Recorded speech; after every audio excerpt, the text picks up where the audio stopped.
ನೀವು ಅಧಿಕಾರವನ್ನ ಚಲಾವಣೆ ಮಾಡ್ತಾ ಇದ್ದೀರಿ. ಒಂದೊಂದು ಇಲಾಖೆಗೆ ಒಬ್ಬೊಬ್ಬರನ್ನ ಶಾಸಕರನ್ನಾಗಿ ಮಾಡಿದ್ದೀರಿ. PWDಗೆ ಒಬ್ರು, ಜಡ್ಪಿಗೆ ಒಬ್ರು, ತಹಶೀಲ್ ಆಫೀಸಿಗೆ ಒಬ್ರು, ಮತ್ತು ಏನು ಇಲಾಖೆಗಳು ಸುಮಾರು 30-35 ಇಲಾಖೆಗಳು ಬರ್ತಾ ಇವೆ. ಆ ಇಲಾಖೆಗೆ ಒಬ್ಬರನ್ನ ನೇಮಕ ಮಾಡಿ ನೀವು ಅಧಿಕಾರವನ್ನ ಚಲಾವಣೆ ಮಾಡ್ತಾ ಇದ್ದೀರಿ. ನೀವು ಜನತೆಗೆ ಹೇಳಬೇಕಾಗಿದೆ, ಈ ತಾಲೂಕಿನ ಶಾಸಕರು ಏನು BR ಪಾಟೀಲ್ ಏನು RK ಪಾಟೀಲ್ ಅನ್ನೋದನ್ನ ಕೇಳ್ತಾ ಇಲ್ಲ. ತಾಲೂಕಿನಲ್ಲಿರ್ತಕ್ಕಂಥ ಹಲವಾರು ಬೇಕೇ ಬೇಕು, ಎಲ್ಲಿಯವರೆಗೂ ಹೋರಾಟ, ಎಲ್ಲಿಯವರೆಗೂ ಹೋರಾಟ. ಆಳಂದಿನ ರಸ್ತೆಗಳನ್ನ ನುಂಗಿದ ಶಾಸಕರಿಗೆ, ಆಳಂದಿನ ರಸ್ತೆಗಳನ್ನ ನುಂಗಿದ ಅಧಿಕಾರಿಗಳಿಗೆ, ಆಳಂದಿನ ರಸ್ತೆಗಳನ್ನ ನುಂಗಿದ ಶಾಸಕರಿಗೆ ಎಲ್ಲಿಯವರೆಗೂ ಹೋರಾಟ, ಬೇಕೇ ಬೇಕು, ಬೇಕೇ ಬೇಕು. ದೀರ್ಘ ನಿದ್ದೆಯಲ್ಲಿರುವ ಆಳಂದಿನ ಅಧಿಕಾರಿಗಳಿಗೆ, KKRDVಯ ಭ್ರಷ್ಟ ಅಧಿಕಾರಿಗಳಿಗೆ,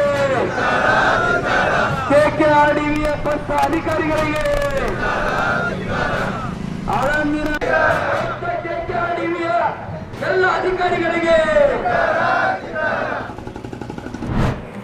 ಅವನು ಏನು ದರೋಡೆ ಪ್ರಕರಣ ಆಗ್ತಾನೆ, ಮಹಿಳೆಯ ಆಟೋದಲ್ಲಿ ಕರ್ಕೊಂಡು ಹೋಗ್ತಾರೆ, ಅದರಲ್ಲಿ ಅವನು ಬೇರೆ ಅವನು ಫಸ್ಟ್ ಟೈಮ್. ಮತ್ತು ಈಗ ನಾವು ರೋಡ್ ಮನೆಗಳ ಪ್ರಕರಣಗಳಲ್ಲೂ ಬೆಳೀತಾರೆ ಮಾಡ್ತಾರೆ, ಅದರಲ್ಲಿ ಅವನು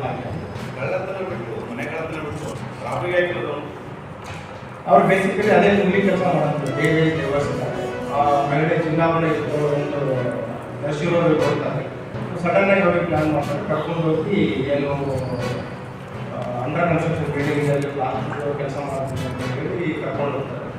ಅದರಲ್ಲಿ ಒಬ್ಬ ಆರೋಪಿ ಏನು ಮಾಡ್ತಾನೆ, ಏನು ಮಟೀರಿಯಲ್ಸ್ ಬೇಕು ಕನ್ಸ್ಟ್ರಕ್ಷನ್ ತರ್ತೀನಂತ ಸಾಗಿ ಹೋಗಿ ಅವರಿಗೆ ಮಿಸ್ಗೈಡ್ ಮಾಡ್ತಾರೆ, ಬೇಸಿಕಲಿ ಅಟೆನ್ಷನ್ ಡೈವರ್ಷನ್ ಮಾಡ್ತಾರೆ. ಇನ್ನೊಬ್ಬ ಆರೋಪಿ ಅವರ ಚೈನನ್ನು ಹಾಕಿಸ್ತಾರೆ.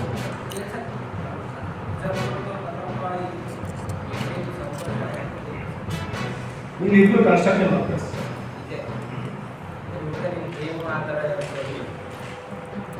ಇಲ್ಲ ಅಂಡರ್ ಕನ್ಸ್ಟ್ರಕ್ಷನ್ ವರ್ಕರ್ಸ್.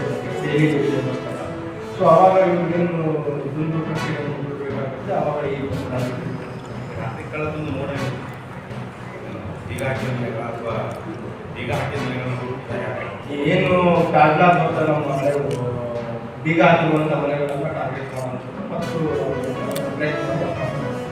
ಇದೇ ಪ್ರಕರಣ. ಮತ್ತೆ ಅವರು ಇಂಜಿನಿಯರ್ ಜೋಡಿ ಪ್ರಕಾರ 5 ಪ್ರಕರಣ ಮಾಡ್ತಿದ್ದಾರೆ. ಮೊದಲು ಅವನು ಯಾವ ರೀತಿ ಅಂದರೆ ಗ್ರೇಡೆಡ್ ಅಪ್ರೋಚ್ ನೋಡಿದ್ರೆ ಅವನಿಂದ ಒಂದು ಅಬ್ಜೆಕ್ಟ್ಪುರದಲ್ಲಿ ಬೈಕ್ ಹಾಕಿದ್ರು,